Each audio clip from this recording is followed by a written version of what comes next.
தமிழகத்தில் பெய்த தொடர் கனமழையால் பல்வேறு பகுதிகளில் விளைநிலங்களுக்குள் மழைநீர் சூழ்ந்தது. 1000க்கும் மேற்பட்ட ஏக்கர் பரப்பளவிலான பயிர்கள் சேதமானதால் விவசாயிகள் பெரும் கவலையடைந்து வருகின்றனர். நெல்லை மாவட்டத்தில் கடந்த 4 நாட்களாக பெய்த கனமழை காரணமாக நதி உன்னி கால்வாயின் கரை உடைந்து வெள்ளநீர் வயல்வெளியில் புகுந்தது. இதன் காரணமாக அம்பாசமுத்திரம் அருகே உள்ள சாட்டப்பத்து பகுதியில் 500க்கும் மேற்பட்ட ஏக்கர் நெற்பயிர்கள் நீரில் மூழ்கி சேதமாகின. இதனால் விவசாயிகள் கவலைக்குள்ளாகி உள்ளனர். பாதிப்பு அதிகமான சென்ற வருடத்தை விட இப்போ அதிகமான பாதிப்பு அதிகாரிகள் யாரும் வந்து பார்ப்பதும் இல்லை. இங்கே உள்ளூர் ஆட்களும் யாரும் வந்து கேட்கறதும் இல்லை. போன வருஷத்துக்கு நாங்கள் நிவாரணம் கொடுக்குறோன்னு சொன்னீங்க, அதுவும் இல்லை. இந்த வருஷம் சென்ற வருடத்தோடு இப்போ அதிகமான பாதிப்பு.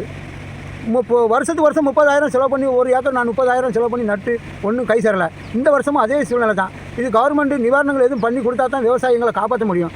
வேறு வழிகள் இல்லை. கடந்த 10-20 ஆண்டு காலமாக தூர்வாரும் பணி எதுவுமே நடைபெறவில்லை.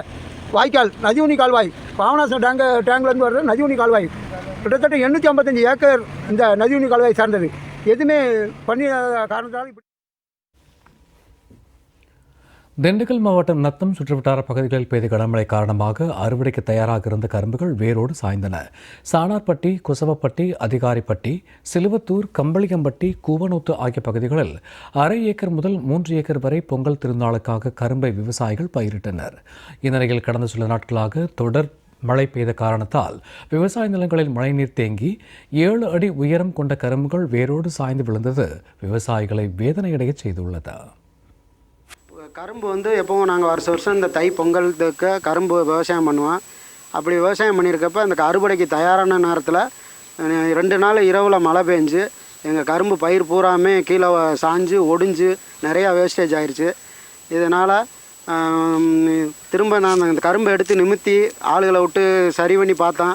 அப்போயும் நிற்க மாட்டேங்குது. கரை பூரா ஊறி போனதுனால கரும்பு பூரா திரும்ப ஒடிஞ்சிக்கிட்டே இருக்குது. இதை நாங்கள் என்ன செய்கிறோன்னு தெரியாமல்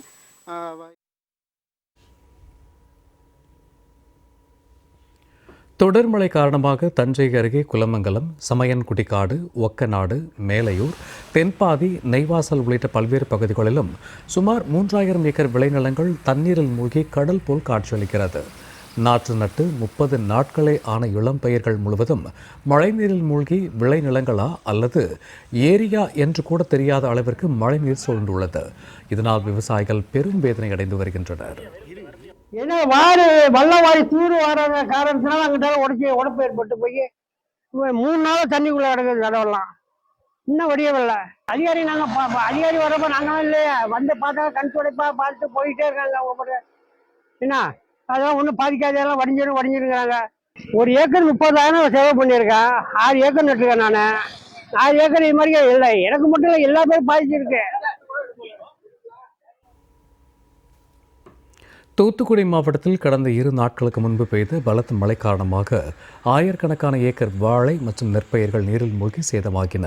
கனமழை காரணமாக ஏற்பட்ட உப்பாற்று ஓட்டையில் வெள்ளப்பெருக்கு ஏற்பட்டதனால் அத்திமரப்பட்டி, காலங்கரை, வீரநாயக்கன் தட்டு உள்ளிட்ட பல்வேறு பகுதிகளில் 2000க்கும் மேற்பட்ட ஏக்கர் விளைநிலங்களில் தண்ணீர் புகுந்து நெல் மற்றும் வாழைப்பயிர்கள் அழுகும் நிலை உருவானது. இதேபோன்று தாமிரபரணி ஆற்றில் ஏற்பட்ட வெள்ளப்பெருக்கால் திருவைகுண்டம், கருங்குளம், ஆழ்வார், திருநகரி, தோளப்பன், பண்ணை உள்ளிட்ட பல்வேறு பகுதிகளில் பயிரிடப்பட்ட வாழை மற்றும் நெற்பயிர்கள் தண்ணீரில் மூழ்கி சேதமாகின.